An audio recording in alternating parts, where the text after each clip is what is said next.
Hi, Estelden here. Avowed, Obsidian Skyrim. It's a few years away, but I'm sure we're going to get it before Elder Scrolls 6. That much is pretty clear, and at this rate, probably even before Starfield, because I've got no idea what Bethesda's actually doing.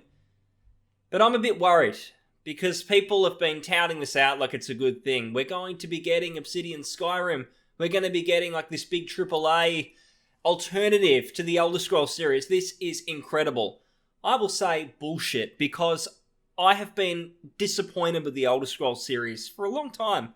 Before Fallout turned into absolute shit, a complete mess, the Elder Scrolls wasn't that far behind. If you jump back to the early 2000s, when Elder Scrolls Morrowind saved Bethesda from bankruptcy, you would have seen something that was actually incredible. It looked like it was going to change the face of RPG gaming, bringing it into the mainstream. It was looking really, really special, especially because it was able to be played on an Xbox, which was unheard of when it came to RPGs.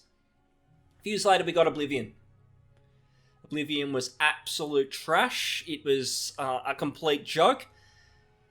Had some nice music, and I'm going to get to the positives about Skyrim in a second, but music certainly won. That's one thing about Oblivion that I can come back to, but I can do the same in Morrowind. Jeremy Soul's fantastic. To me, he's the spirit of the Elder Scrolls games and the only consistent positive since he's been involved. But what I will say is that the Elder Scrolls series has just been going worse and worse down a downward kind of trend since the early 2000s. My worry is Skyrim for the last decade has pretty much been touted as being like the gold standard for role-playing games. It's changed a little bit, I would say, since The Witcher 3 came out. That changed perception a little bit, where people started to finally move away from make your own fun and finally looked at, okay, what is good content? What are good quests? Because I am really, really worried that Avowed is going to look to Skyrim, and Microsoft and Phil Spencer are going to sit down and say to Obsidian, yeah, look, you're making this open world RPG. We've got our metrics here. We've come in with our whiteboard and we want you to do this because we have found that these are the reasons people like Skyrim, and we want you to put them in this new game. You have to do it. A lot of people have said, including Obsidian, that they're going to be allowed to do their own thing, but I don't believe that at all. Microsoft went down and bought a whole bunch of studios. They set up their own, the initiative. They would have spent probably hundreds of millions of dollars, possibly billions at the end point. I don't really know. They're just figures that I'm throwing out there. But what I can say is they wouldn't be doing that unless they had a really, really clean-cut goal in mind. Even going above Phil Spencer, going to like the CEO of Microsoft, they had a real opportunity where they could have just pulled the plug on Xbox and just focused on other things. They would have been perfectly in their rights to do so after the fail that was the Xbox One for quite a long while before things turned around, and that only did because of monetary investment.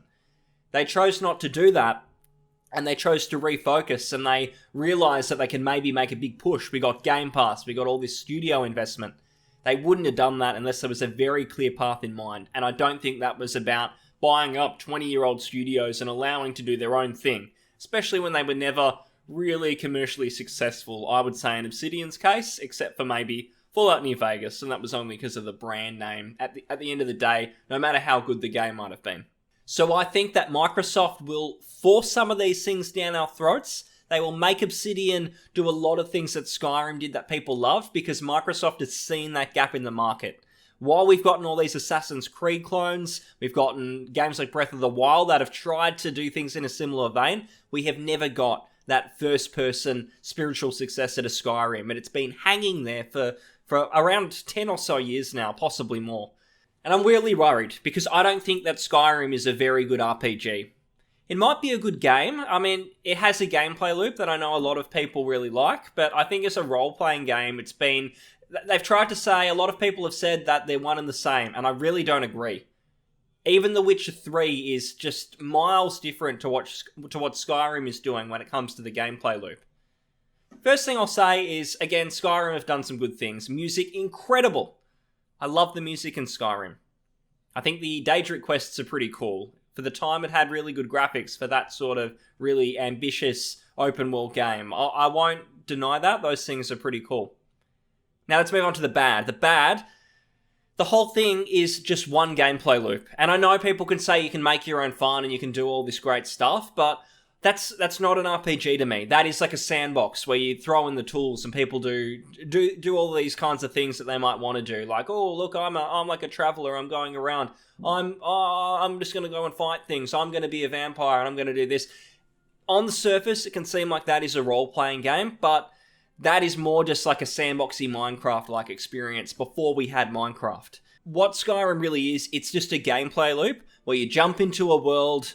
You might level up your skills as you're doing them, so there's no real choice. You can max everything out to 100, making the skill system pretty much pointless for the most part.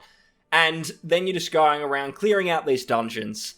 They're pretty pointless. The exploration's not there because everything is randomly generated. There's a level scale system that's not as bad as Oblivion's, but it's pretty fucking in your face as well. Not cool, not good. And that gets in the way of everything too. And then you've got these cookie cutter factions where you can be the leader, you can be the hero of every single one of them. There's no middle ground to any of them, where maybe in one you can kind of push your way in, but they never truly accept you no matter what you do. You're always kind of treated like an idiot. There's none of that. You walk in and within a few minutes of gameplay, you can be pretty much the big up-and-comer. Go, look an hour later, and suddenly you're leading the whole tribe, so to speak. So you might be the head wizard, you might be the leader of the Fighters Guild, and you're also the secret thief who no one knows anything about. Hidden in plain sight. Maybe they could have got away with that if they actually included something like that as a quest. But basically, it's a game where you can just have the best of everything. There's no choices to be made here. The exploration is an utterly useless. It's just a sandboxy game where you go repeating the same things over and over again, and it hits that like dopamine addiction because I'm going into this dungeon, I'm clearing everything out, I'm out, where's the next one? And you just keep doing that. You're not really immersed in the character unless you're doing so to make your own fun. And that has been the whole thing with Skyrim. I think it's fine in a bubble, but my problem with it is everyone is assuming that that's how every single RPG should pretty much be. And they're putting it onto Avowed like this is the pinnacle. I really do think that Bethesda's management at some point looked at the great things that Morrowind did, and Morrowind might do some of the same things like the skilling up and the way you go about exploring the world. However, there's a real subtle nuance to it which is just far, far better because the way that you interact with the skills feel much more like these are actual role-playing characteristics of the game. For example, as you get better with your athletic abilities, you're actually able to jump more, you can move around more freely. When it comes to something like Skyrim, with the fighting abilities, you're still pretty much just playing an action game, no matter what your skill is. Maybe you'll do more damage, things like that, but the actual fluidity of the movement is pretty much the same. And I come back to Gothic, which is like the true great RPGs of the early 2000s and upwards. I think they're actually better than the Elder Scrolls.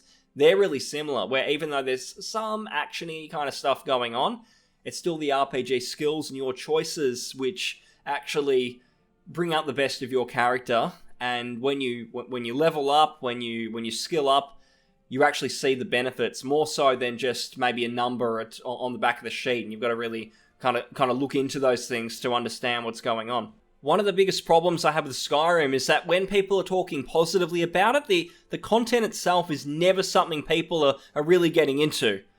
It's always the other stuff, the make your own fun. It is never what you're actually getting out of the game. The quests, the exploration itself, where you actually find something really awesome, or there's a really cool bit of level design that you really enjoy. I mean, the puzzles in the game are just absolutely brain dead. Anyone could do them, and you can tell it's just been designed like that they don't want you to have to think at all, because it's going to get away those dopamine hits when you're exploring a dungeon. You're getting through it quickly, you're getting to the end, you're looting it, rinse and repeat. It's just like a dungeon crawler with a couple of skills attached. More like I would say it's not that much more expansive than something like Elder Scroll Blades. It's just presented better and in a more kind of traditional experience.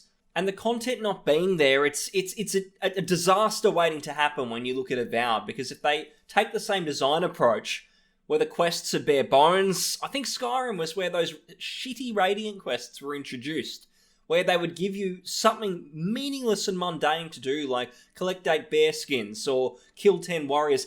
They're for MMOs. They do not belong in a single-player RPG. I don't want to kill 10 boars, return it in, and then get another quest of the same type, and then be told by Bethesda that I'm getting unlimited content. I can get that in an MMO. If I want to make my own fun, I can get that in an MMO as well, because I actually do this with people. And I'm worried about Avowed, because there's a lot of talk and a lot of job listings on Obsidian's website that actually talk about multiplayer aspects. So I worry it's going to go down a bit of a live service route. And again, Microsoft being at the helm, they might just be doing that. So for me, the things Obsidian should be focusing on, and Microsoft should take note, they're just trying to copy this template. It's not going to work. There's going to be things that Bethesda have probably nailed a little bit more in that real specific kind of genre, which it comes down to the modding. It comes down to the freedom that you kind of have to just do anything in the game. People say that's fantastic for a role-playing game. It's not. It's fine for a Bethesda game, but it should stay with Bethesda. You shouldn't be doing this stuff and making it the bread and butter of every other RPG. I really cannot stress it enough. What this game should be focusing on is, sure, have the open world, but make the exploration a little bit more valuable by not just making it all about level scaling. Actually have some hand-placed items within the game world that don't just scale randomly depending on what your level is. Make it really cool, so if you find something awesome, it's always awesome. Make it challenging to find. Make it so if I go wandering down to a dangerous kind of area, I'm going to be running into some really scary mobs. And then if I go somewhere else, yeah, these goblins might be a little bit easier. I can fight them, I can get a little bit of XP, and I can kind of just slowly navigate through a dangerous world where there really is dangerous shit. I don't want to get into a stage where I can just kill all of the dragons that come along, and then a few hours later, some bandit I run into is more dangerous than the first dragon I faced. That doesn't make any sense. It's not immersive, and it's just sort of gameplay, kind of trickery designed for people to never have a challenge or run into any trouble. They can do all of those things and then also focus on what I feel is just incredibly important, which is good content, good quests, actual consequences for your actions. I shouldn't be allowed to join every single faction in the game. I should have to make a choice. I should have to develop my character in a certain way. It shouldn't just be about being the absolute best at everything so I can have the perfect file where absolutely nothing is flawed about this character and I'm basically God. I don't want to see that in Avowed. If I see it in Avowed, it tells me that Microsoft meddled, because I know from the really good Obsidian games in the past, like New Vegas, this is not something that studio would be doing. So when I see Skyrim clone, it rings off fucking alarm bells, man. It doesn't look good. AAA RPG development right now is something that really worries me. I look at Cyberpunk and I see what they're doing there, and there's everything I've seen, and I haven't really wanted to completely spoil myself, because I do want to go in and just enjoy it, so I haven't been getting overhyped. I've just been checking out maybe one or two things when something comes out about it, but I hope that it's more like Deus Ex than it is GTA. I hope that it gets the mix right. I worry that because Deus Ex was a bad seller for Square Enix, that they might kind of worry about going down that road and think, gee, Mankind Divided had some good stuff, Human Revolution had some good stuff. If we go down the exact same road, does that mean our game's not going to be popular? Oh, no.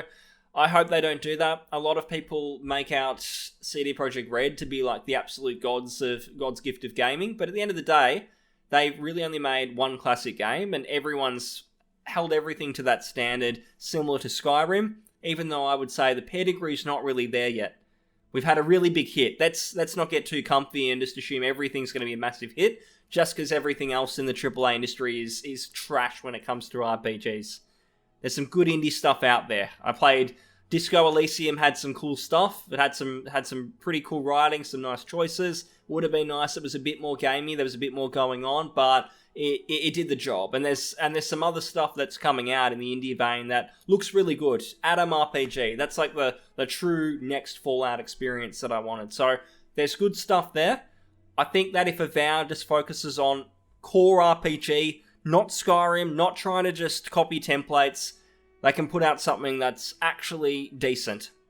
And I hope when Starfield comes out and everyone looks at Bethesda in a new light, people don't just gobble it up and forget all of the shit that happened with Fallout 76, and to some extent Fallout 4, because that's when the wheels had started to come off, I would say, and people started to see that Bethesda were certainly not flawless, and maybe what people had assumed was fantastic in Skyrim, in Oblivion, maybe wasn't really that special. It was just that they hadn't really experienced RPGs in the mainstream before, and then Witcher 3 kind of took all the shine off of the earlier games like Skyrim. Avowed. Please focus on being a good RPG first. Don't just copy all of the trends, templates, because you tried something similar with the Outer Worlds where it was like all of these ideas on paper, this is what people want. No, there's no magic there. Make something magical that has some unique aspects, but at the end of the day has great content and great RPG aspects to it. Thanks for listening, guys. If you enjoyed the video, like, subscribe, leave a comment, and I'll see you on the next one. Thanks very much. Bye for now.